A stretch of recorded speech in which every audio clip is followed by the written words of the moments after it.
Morena este domingo el 22.58%, hace 6 años el 20%.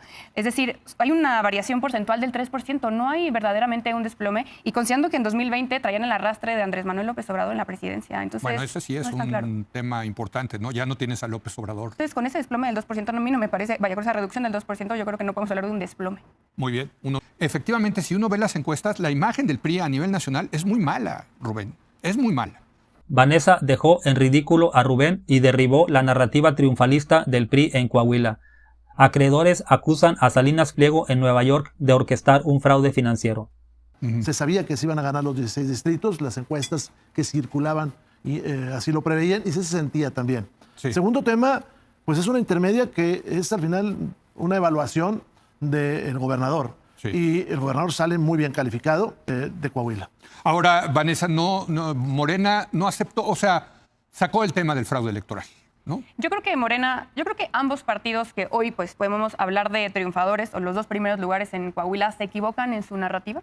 Yo creo que Morena se equivoca al señalar que el resultado de la elección es exclusivamente atribuible, digamos, a las irregularidades que conocemos de la elección del domingo. Las irregularidades existen.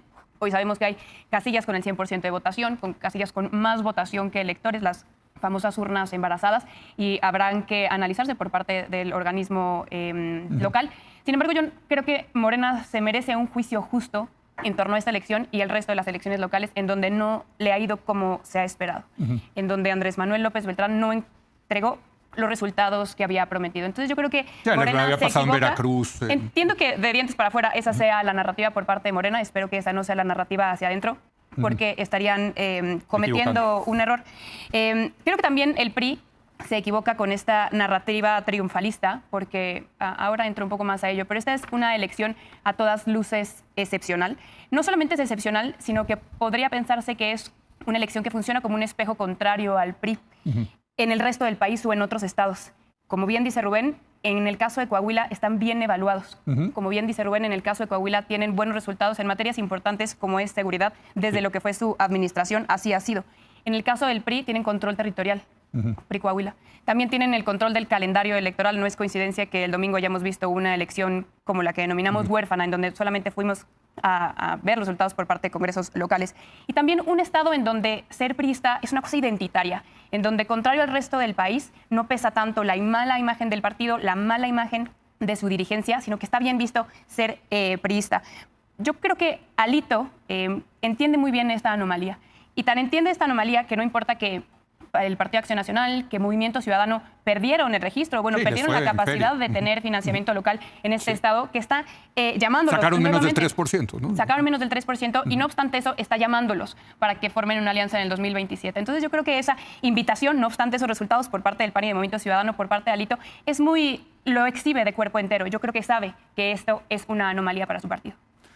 Rubén, el PRI ahorita tiene dos bastiones, que son Coahuila y Durango.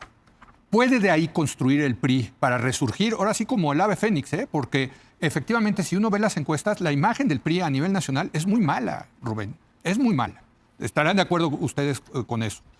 Sí quedó una muy mala imagen del PRI a nivel nacional. A ver, yo no estoy muy de acuerdo, pero déjame te cuento que, por ejemplo, en Nuevo León lo vemos con una gran posibilidad. Para el año que entra. Para el año que entra. Gobernamos la ciudad de Monterrey. Sí, con Adrián, sí. Adrián de la Garza, un gran alcalde. Y creo que en una alianza con Acción Nacional podemos recuperar nosotros Zacatecas. Y Alejandro Moreno, desde el triunfo, dice, a ver, preparémonos para una gran alianza. Ahora, el PAN las prohibió, ¿no? El PAN, entiendo que está prohibido. Prometió que no irían en alianza, ¿no? Sí, pero yo... El PAN nacional. El PAN nacional. Sí. Pero en los estados hay un gran convencimiento de que podemos ir juntos. Vanessa. Creo que para comprender la elección de Coahuila de este domingo y para que seamos muy cuidadosos para saltar a conclusiones generales para otros estados, para el resto del país, hay que entenderlo como es, y yo pienso que es una anomalía, porque como habrá visto la gente, lo que vimos el domingo en Coahuila fue una elección aislada no solamente en términos nacionales, no hubo otra elección en el país, pero también en Coahuila no se eligió nada más que Congreso local. Está separada de la elección de alcaldes y está separada de la elección de alcaldías. Solo estuvo en juego 25 diputaciones, 16 de mayoría relativa y 9 de representación proporcional. Eso es una anomalía en México, porque desde el 2014, de la reforma político-electoral, lo que buscamos hacer es que exista una concurrencia entre elecciones para que sean más baratas, para que haya más participación.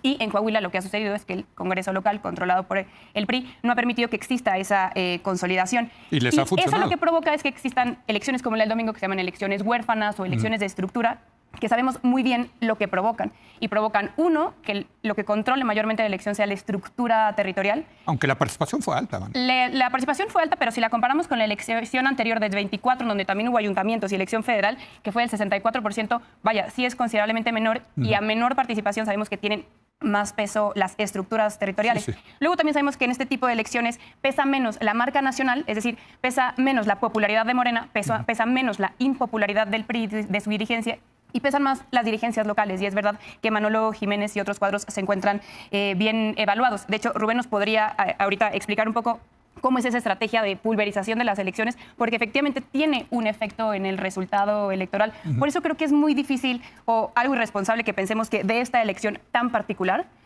con un calendario pulverizado, no heterogéneo con el resto del país, podamos saltar a conclusiones para el resto del país o para otros estados. Es parte de la estrategia, si puedes contestar, el que quede aislada, digamos, la elección para tener una ventaja.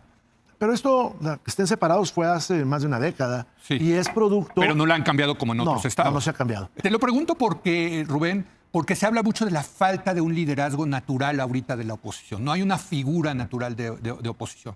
Me voy a ver a lo mejor muy marxista, pero yo creo que tiene que haber condiciones objetivas y subjetivas. Ah, caray, entonces, hombre. tiene que... Hegelianos. Sí, vaya. Tiene que verse que las cosas están mal y se tienen que sentir. Y en este país, quiérase que no hay una ilusión financiera, que la gente piensa que tenemos dinero todos. Sí. Producto de los programas sociales, estoy de acuerdo, Sí. producto de la difusión del aumento salarial y producto de las remesas. Pareciera que las cosas van marchando bien, aunque los números dicen otra cosa, hablando de las finanzas del país. Muy bien. Vanessa. Bueno, yo quiero cerrar hablando del gran perdedor. Hablamos mucho de los grandes antagonistas, del PRI y de Morena, pero a mí no me deja de resultar irónico que 2 años después de que tuvimos esta filtración por Marco Cortés de esta famosa carta en donde el PRI y el PAN se repartían cargos en Coahuila, recordarás, Leo, notarías, el Instituto de Transparencia, universidades, importantes cargos públicos que parecían decirnos cuán estrecha era su alianza, y ahora a partir de la elección del domingo pues vemos qué tan necesaria era esa alianza para el PAN, que perderá todo financiamiento, que quien durante tantos años fue la fuerza opositora en el Estado, en 2017 Sí. estuvieron a casi 5 puntos de diferencia en la elección a gobernador. Hoy estén perdiendo el registro. A mí me parece de lo más irónico. ¿Y qué se va a hacer el miedo que Alito Moreno, que el PRI nacional va a intentar explotarle a Acción Nacional para que vayan en esa alianza? Pero repito, yo creo que no es tan claro, no es una línea recta la conclusión que se sigue de esas premisas. Ayer me decía un buen amigo, y me parece una buena conclusión, que en Coahuila no ganó, no cambió. En Coahuila no cambió quien gana, pero en Coahuila sí cambió quien compite. Ahora Moreno está abajo. Así es. Bueno, y sería bueno que mencionaras Movimiento Ciudadano. El Movimiento Ciudadano a nivel nacional se estancó. No pasa del 10% y posiblemente pierda Nuevo León en el año que entra. Muy probable. Es probable. Tenemos que defendernos para que siga habiendo democracia en este país. Pero de alguna manera ese argumento, Rubén, ya existía en el 24 y no funcionó. Pero yo creo que ahora toma otra dimensión. Okay. Si nosotros vemos, por ejemplo, las últimas reformas que llegaron a San Lázaro, pues fueron reformas de Estado que por más argumentos que se pusieron en la mesa, pues no hubo discusión. Y también veo enfrente muchas dificultades de Morena. Esto que está pasando con los maestros de la CENTE, más allá de si uno está de acuerdo o no con el esquema pensionario y de las estrategias que tiene la CENTE, pues es producto de incumplimientos que ha hecho Morena a ofertas electorales. ¿Con qué concluyes, Vanessa? Bueno, en favor de los argumentos de la coalición, poniéndome en sus zapatos, y contrario a la narrativa que se ha instalado en la opinión pública de que Morena se desplomó el domingo, quisiera comparar lo comparable, porque la elección que vimos el domingo a Congreso local es comparable con la elección de 2020, también únicamente de Congreso local, en donde el PRI este domingo se llevó el 51%, hace 6 años el 49%, Morena este domingo el 22.58%, hace 6 años el 20%.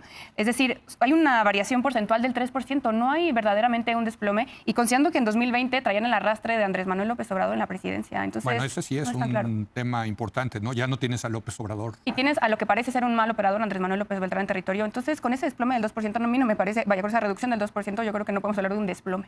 Muy bien. Sí, mira, de lo que acusan a este delincuente es que adquirió un préstamo de $290 millones en un banco de una isla de Santa Lucía poco antes de solicitar el concurso mercantil en México.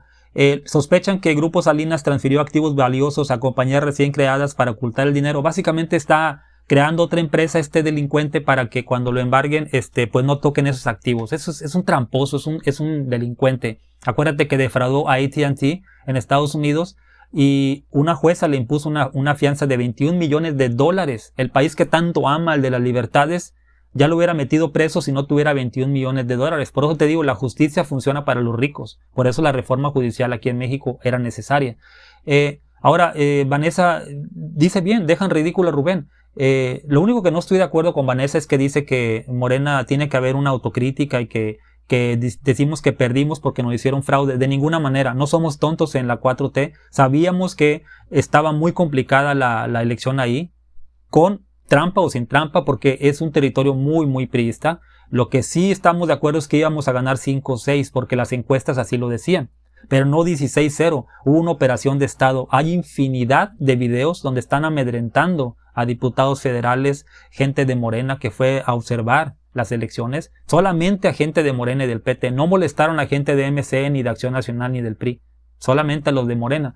Entonces, dejan ridículo aquí Vanessa, porque, por ejemplo, el gran perdedor fue Acción Nacional, el Movimiento Ciudadano, los de la política nueva, ¿no? Entonces fue una elección anómala, no tienen por qué estar echando las campanas al vuelo. El PRI ya no representa nada y Morena los va a aplastar porque no todo México es Coahuila. Dime qué piensas.